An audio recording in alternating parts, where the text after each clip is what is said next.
realisht çmimet janë reflektim i kërkesës dhe ofertës, në këtë rast edhe kërkesës dhe ofertës në tregjet ndërkombëtare faktikisht për naftë dhe produktet e naftës faktikisht, në naftës për punime edhe rrëdhënës produktet të saj. Por në çmimin e naftës, do të thonë, kemi të bëjmë me specifika pak më të veçanta që lidhen, do të thonë, edhe me aspektet gjeopolitike ndërkombëtare që në realitet kanë quhet deri te ndryshimet e çmimeve në këto 3-4 vite të fundit. Ne kishim një periudhë kur si rezultati i agresionit rus dhe vendosjes së sanksioneve ndaj Rusisë patëm një tendencë të rritjes së çmimeve dhe të cilat të reflektuan me ato çmime çfarë ishin faktikisht. Por fatmirësisht përballë sanksioneve dhe reduktimit të sasisë të prodhimit të naftës nga Rusia, prodhues të tjerë, vendet prodhuese, OPEC-u dhe vendet tjera që janë prodhuese të naftës, dhe të arritën që vërtet filluan të konsolidojnë ose të rrisin kapacitetet prodhues, të rrisin prodhimin faktikisht për nivelin e kërkesës dhe në këtë mënyrë domosdoshmë të mshelet ai hendeku i kufizimeve që u vendosen të Rusisë. Megjithatë, këto 2 vite e fundit, në veçanti vitin 2024 dhe këtë vit, rrihet një tendencë e stabilizimit të çmimeve me tendencë rënje, që është rezultati shumë faktorëve, mund të jetë edhe si rezultati i rritjes së ofertës në drejt, nga prodhuesit dhe vendet tjera, faktikisht, OPEC-u dhe vendet tjera prodhuese të naftës, por edhe si rezultat i trendeve të përgjithshme zhvillimore dhe në nivel botëror, si rezultat i krizave politike edhe i konflikteve të kushtimisht edhe tregtare tash që faktikisht që sa kohë janë në sipërfaqe në gjeopolitikën botërore të kushtimisht, të cilat në një mënyrë kanë ndikuar këtë tendencën për investime dhe zhvillime të tjera, ose e kanë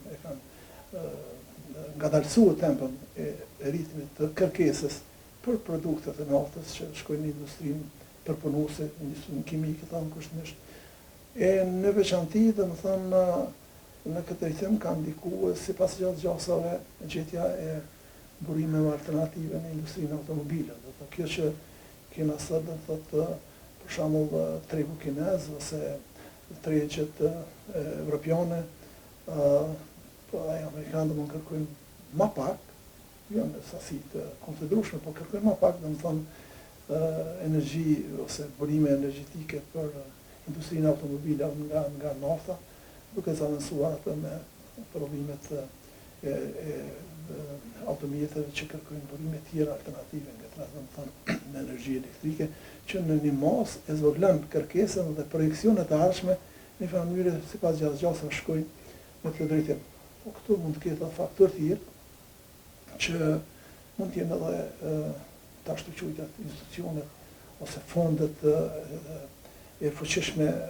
financiare që merren domethënë me ndërmjetësimin e blerjen dhe shitjen e naftës, edhe mund të spekulojnë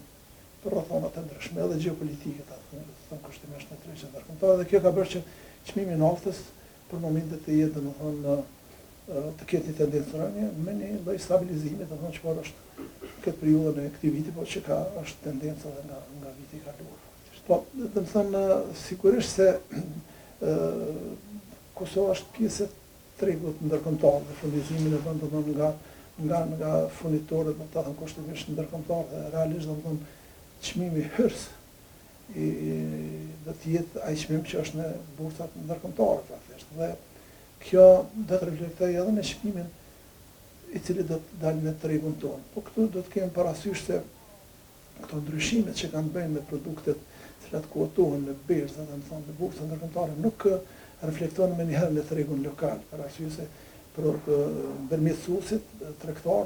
realisht mund të kenë rezerva të cilat domosdoshmë kanë furnizuar me çmime më të larta, natyrisht në momentin kur të furnizohen me rezervat shtesë, domethënë me çmime të reja, sigurisht se efektet e çmimeve nuk do të reflektohen. Por përveç që ato të reflektohen, sigurisht Në qoftë se diçka e tillë nuk do, atë domthonë institucionet që janë përgjegjëse për kontrollin e konkurrencës, tregit, çmimeve të tjera do të reagojnë, për faktin se do të thotë në natyrën e biznesit është që provojnë të fitojnë edhe nga kjo mënyrë, do të bjen çmime atje dhe mbahet çmimi më i lartë, por që nuk besoj që në periudhë më të gjatë do të vazhdojë asaj, mund të jetë një kontingjent që në një periudhë vazhdohet, por në një periudhë më të gjatë sigurisht jo, nëse kemi fatin që këto çmime të qëndrojnë treg, sepse unë volumtova qëllimisht do të them çmimin në për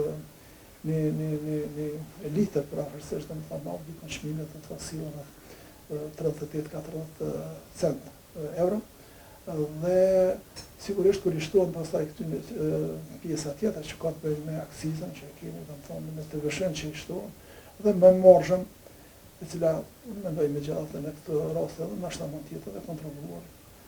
për të mos lejuar që çmimet faktikisht vazhdojnë të jenë ngritura në llogaritë të konsumatorëve.